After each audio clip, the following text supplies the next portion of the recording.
Sleigh bells ringing, diamonds blinging, carols singing. What's up, everybody? Welcome back to my channel. If you're new here, I'm Bella, and today we're going to be doing something a little different than usual. We're going to be making a DIY room.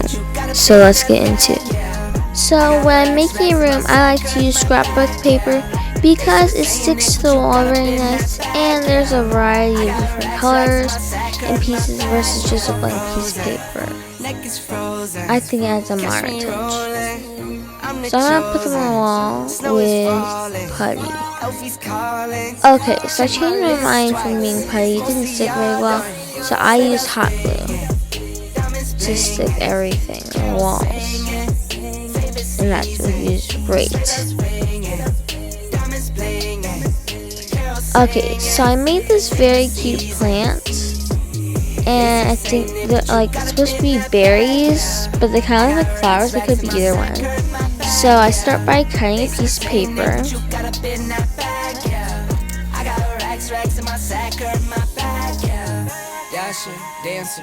I take a glue stick and roll it up on a toothpick until it's rolled to the desired. Obviously, it would be bigger if you're trying to make the one I made. I'm just using this for an example. So once you roll it, you seal it off of the end and push it in the middle, get that round shape.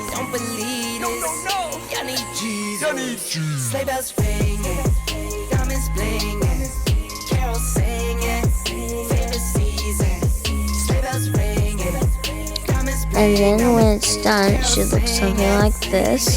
That's what the bottom should look like once you've colored it. So now that the pot is done, I think I'm gonna show you guys how I did. So I used this bracelet chain from an old bracelet I had, wrapped it around it, and left just some underneath it so that when it ties, it looks nice and crisp and clean. So I just hot glued it on the bottom, and it looks like that.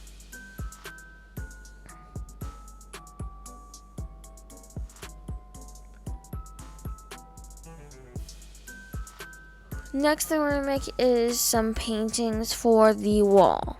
You're going to need some paper, some paint, iridescent medium to be exact, cobalt hue, gold, and green paint.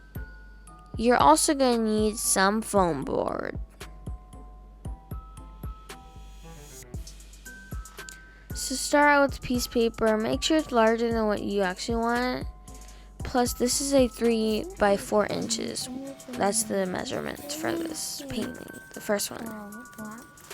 So I just used a scrap piece of paper, and as you can see, I left just enough to give some outline on the paper, so that when you fold it over, it has a nice clean and crisp edge. So I kind of want to go for an artistic art piece.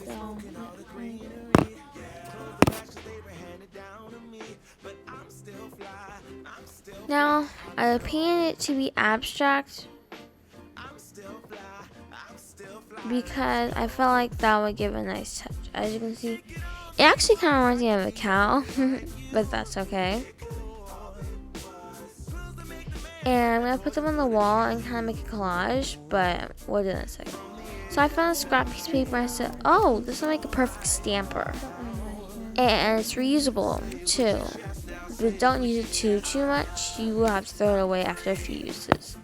So I got these slits on the edges so that for the smaller paintings, they can fold over easy. By the way, these are 2 by 2 inches. So I folded it over. And this first one, I'm going to put this piece of paper down. And we're just going to stamp it like you would do with a real stamp. And just stamp it down. You don't have to go hard or anything. None of that's necessary. And I like to mix it up with different colors until I'm satisfied with the finished project.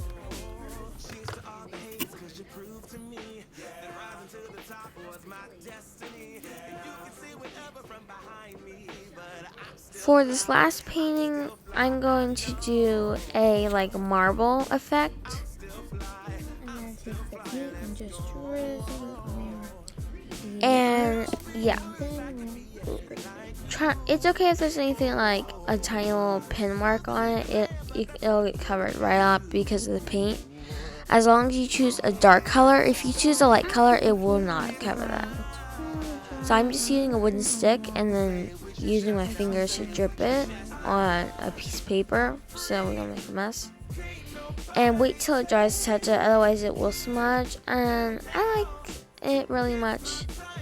And I would just say play around with putting on different walls before you glue it. So that's why I'm using tacky.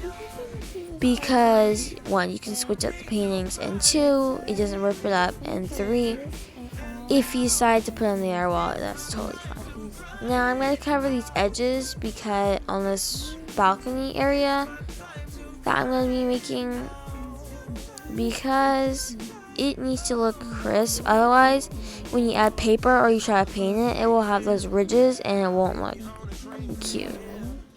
Which I did paint these. I used some baking soda and some paint to make the texture, and it feels really like concrete texture. So I want to add that realism as a tip. See those edges? No, I don't like it without anything covered. So I did cover the side and I added brick on that side. I got this pillow. And I did paint the floor because I felt like that would add a nice touch to it. The atmosphere. So over here I'm going to take this pillow I got from Five Below. I'm going to cut it to be a like rug. I think that'll work perfectly because it's so shaggy.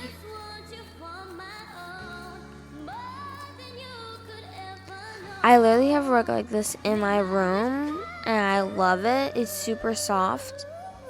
And you can save the back fabric for another time and the stuffing that was inside of it. That's what I'm going to do. So here's a quick little tour. We have the plant. I hung this like brown little stem thing I made. I have this couch and this mirror. I'm just going to stick a bunch of things over here to make kind of like a mini foyer area. So here is the finished look. I put this home sign. I put a few accessories over by the home section. And yeah, I just think it adds lots of life to it. But I'm going to add this plastic now so that the balcony can have sliding doors. Right over there. Now in case you're wondering where the video will be, it'll be right over here on the eye if you want the link to that video.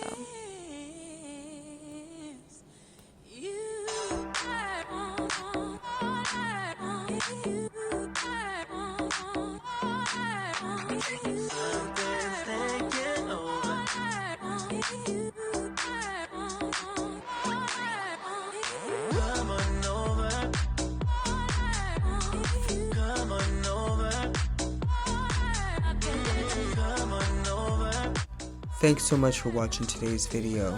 It means a lot to us if you'd like and subscribe. Meanwhile, watch one of these 2 videos next. Bye.